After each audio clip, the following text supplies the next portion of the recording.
साथियों, जय हिंद जय भीम। इस सेशन में आप सभी का हार्दिक स्वागत है और इस सेशन में जानेंगे हम कि कैग क्या होती है, उसकी शक्तियाँ क्या, उसके कार्य शक्तियाँ होती हैं, कैग की नियुक्ति कैसे होती है और आपकी कैग का जो वर्णन कौन से अनुच्छेद में दिया गया है। आपके आर्टिकल 148 में मतलब 148 में किसके बारे में चर्चा की गई, आपके कैग के बारे में बताया गया है। और इसमें जो हम देखते हैं जो IRS जो इंडियन रेवेन्यू ऑफिसर होते हैं आपके PCS में से निकलते हैं, आपके कौन RO, आपने देखा RO ARE की परीक्षा होती है वो किससे PCS से होती है, उसमें कौन से होते हैं, रेवेन्यू ऑफिसर होते हैं। आपके SSC CGL में भी ऑडिटर ऑफिसर निकलते हैं, वो क्या होता है, ये वित्तीय जो लेखा जोखा होता है वो इन्हीं के अंडर के द्वारा होता है। और जो इनका प्रमुख होता है वो कौन होता है, कैग होता है, कंट्रोल ऑफ एडिटर जनरल। कौन होता है, कंट्रोल ऑफ एडिटर जनरल। तो इसके बारे में हम विस्तार से जानेंगे कैसे नियुक्ति होती है और इसकी नियुक्ति कौन करता है और इसका कार्यकाल कब तक का है या कब तक रहेगा। तो आइए साथियों बात करते हैं विस्तार से।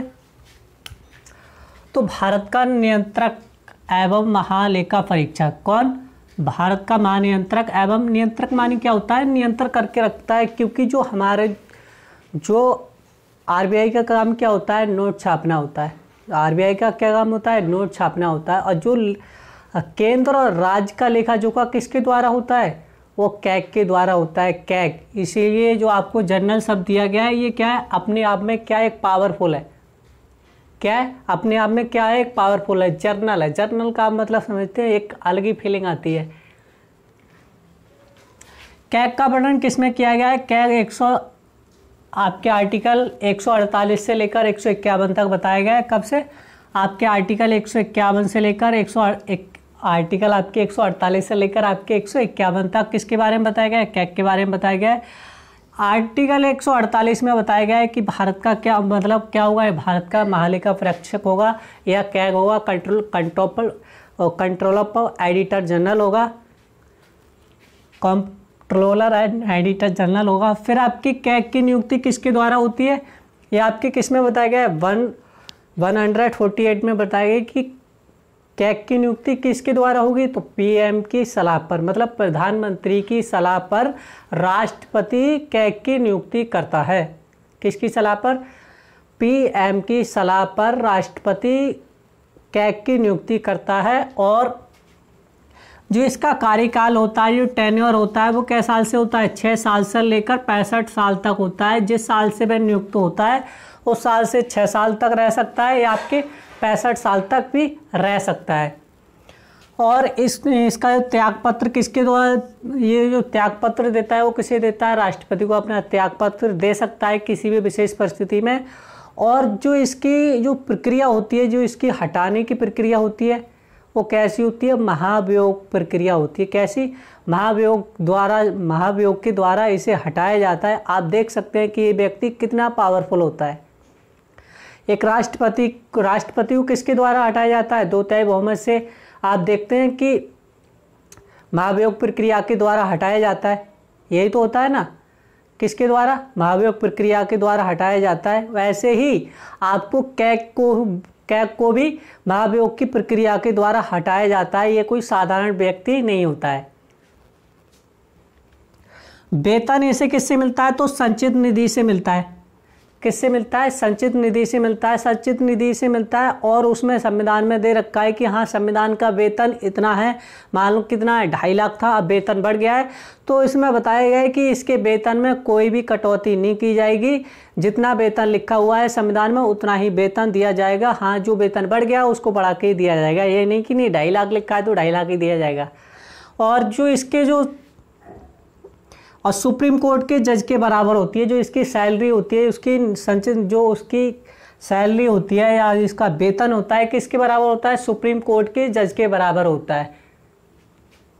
फिर आर्टिकल 149 में किसके बारे में बताया गया, कर्तव्य एवं शक्तियों के बारे में बताया गया है। किसमें, आर्टिकल 149 में कर्तव्य एवं शक्तियों के बारे में बताया गया है कि जो आपने देखा होगा कि जो बिल पास होता है, कहाँ होता है, केंद्र सरकार से बिल पास होता है कि उत्तर प्रदेश को 4 लाख करोड़ मिले या 5 लाख करोड़ मिले या राजस्थान सरकार को 5 लाख करोड़ मिले। तो इसमें क्या होता है, कोई टेंडर पास होता है, मान लो कोई रोड टेंडर पास हुआ, 1000 करोड़ का, किसका 1000 करोड़ 10 करोड़ का कोई टेंडर पास हुआ, मतलब छोटा ऐसा ही समझो।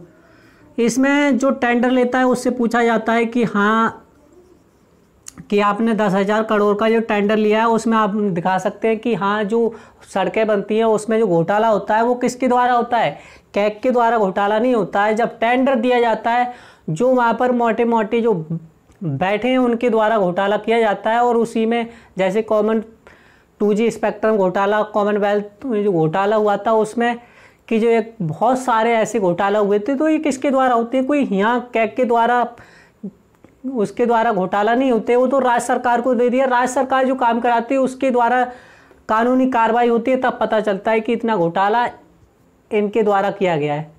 यही तो होता है, जब कानूनी कार्रवाई नहीं होगी तो कैसे पता पड़ेगा। और इसी के द्वारा इसकी शक्ति है कि वो क्या कर सकता है, आप पर कानूनी कार्रवाई भी कर सकता है।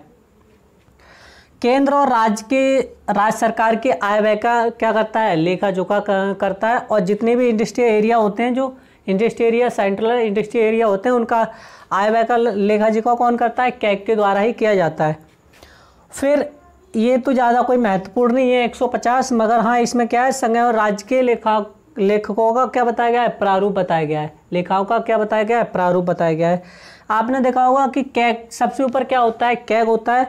और यूपीएससी की परीक्षा होती है उसमें जो सबसे मतलब टॉपर आते हैं, आपने देखा हो तो उसमें पोस्ट मिलती है IRS की, किसकी, IRS क्या होता है, इंडियन रेवेन्यू ऑफिसर होता है, इंडियन रेवेन्यू सर्विस होती है, इंडियन रेवेन्यू सर्विस, ये कैग से नीचे होता है। और जो भी ये क्या होता है, प्रत्येक डिस्ट्रिक्ट में, प्रत्येक जिला में एक IRS ऑफिसर होता है।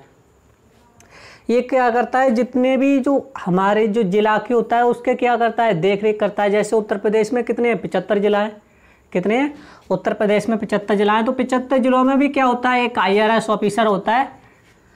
फिर आपके PCS की परीक्षा होती है, उसमें अगर रैंक सही आती है तो आपको क्या किसकी पोस्ट मिलती है, RO की पोस्ट मिलती है, रेवेन्यू ऑफिसर। और ये एक जिला में कम 10-20 लगभग ऑफिसर होते हैं, कौन सी, रेवेन्यू ऑफिसर होते हैं, एक जिला में लगभग 20 ऑफिसर होते हैं। फिर आपका आता है SSC CGL में, CGL में क्या होता है, ऑडिटर ऑफिसर होता है। आपने देखा जो CGL की परीक्षा होती है उसमें क्या होता है, ऑडिटर ऑफिसर होता है। और फिर सबसे नीचे आता है वो क्या आता है आपका, लेखापाल आता है। क्या आता है, लेखापाल आता है। जो आपने देखा होगा कि जो ज़मीन का लेखा जोखा होता है वो किसके द्वारा होता है, लेखपाल के द्वारा होता है। और इनका जो सबसे बाबूजी है वो कौन है, इन सबका बाबूजी ऐसे समझ लो क्या है, कैग है। कैग की भी क्या होती है, रिपोर्ट पेश की जाती है। एक ये बाद में बताऊंगा मैं आपके लिए, पहले इसको समझ लें। आर्टिकल 151 के लिए इसमें बताया गया है रिपोर्ट, प्रतिवेदन किसको देता है। आर्टिकल 151 में किसके बारे में बताया गया है, रिपोर्ट। जो आपका कैग होता है वो किसको रिपोर्ट देता है, लोकसभा अध्यक्ष को रिपोर्ट देता है। किसको देता है, लोकसभा अध्यक्ष को देता है। कौन देता है, ये जो कैग रिपोर्ट भेजता है किसे भेजता है, राष्ट्रपति। और राष्ट्रपति किसको देता है, लोकसभा अध्यक्ष को होता है। लोकसभा अध्यक्ष की पावर होती है, आज जो प्रधानमंत्री होता है बिना उसके इजाज़त के क्या भाषण भी नहीं दे सकते हैं। तो आप देख सकते हैं कि हाँ ये कितना पावरफुल व्यक्ति है लोकसभा अध्यक्ष। लोकसभा अध्यक्ष किसे रिपोर्ट देता है जांच करने के लिए, तो लोक लेखा समिति को रिपोर्ट भेजता है। किसको भेजता है, लोक लेखा समिति को रिपोर्ट देता है। और लोक लेखा समिति में जो सदस्य होते हैं वो क्या होते हैं, विपक्ष के नेता होते हैं। जो लेखा समिति में जो सदस्य होते हैं वो क्या होते हैं, विपक्ष के नेता होते हैं। जिसमें 22 टोटल कितने सदस्य होते हैं, तो 22 सदस्य होते हैं, जिसमें लोकसभा के 15 सदस्य और आपके राज्यसभा के 7 सदस्य होते हैं। तो ये तो था कैग के बारे में, इतना तो आप समझ चुके हैं। फिर कैग मतलब जो कार्रवाई होती है, कानूनी कार्रवाई होती है। आप देखते हैं राज्य में रिपोर्ट कौन देता है या आपके केंद्र में रिपोर्ट कौन देता है। तो केंद्र में रिपोर्ट का प्रतिवेदन करता है राष्ट्रपति करता है। राष्ट्रपति किससे करता है, लोकसभा अध्यक्ष संसद में करता है। फिर आपके अगर राज्य की बात की जाए तो राज्य में प्रतिवेदन किसको किया जाता है, राज्यपाल को किया जाता है। और राज्यपाल किसे रिपोर्ट देता है, विधानमंडल को। जो छोटे उनको विधानमंडल में दी जाती है। तो ये तो था कैग के बारे में। फिर आगे जानेंगे कि भारत के प्रथम कैग कौन थे और 12वें और 13वें कैग कौन है। भारत के प्रथम कैग की बात की जाए तो कौन थे, तो बी नरसिम्हा राव थे। ये भारत के प्रथम स्वतंत्र भारत के प्रथम क्या थे, कैग थे, स्वतंत्र भारत के प्रथम कैग कौन थे? तो बी नरसिम्हा राव थे। फिर आपके जो वर्तमान में कैग कौन है? ये गिरीश चंद्र मुर्मू हैं। कौन है? ये गिरीश चंद्र मुर्मू। और इससे पहले ये क्या थे? लद्दाख के आपके क्या थे? राज्यपाल थे। फिर आपके 13वें कैग कौन थे? तो राजीव महर्षि थे। ये सन 2017 से लेकर सन 2020 से थे। 20 के बाद कौन बने आपके? 20 से फिर गिरीश चंद्र मुर्मू बने, और जो वर्तमान में क्या है? कैग है। फिर आपके 13वें कैग कौन थे? तो शशि कांत शर्मा थे। ये सन 2013 से लेकर सन 2017 तक क्या रहे थे? ये भारत के कैग रहे थे। तो साथियों, वीडियो कैसी लगी? वीडियो पसंद आती है तो लाइक करें, चैनल को सब्सक्राइब करें और बेल आइकन को प्रेस करना ना भूलें। जय हिंद, जय भीम, जय भारत।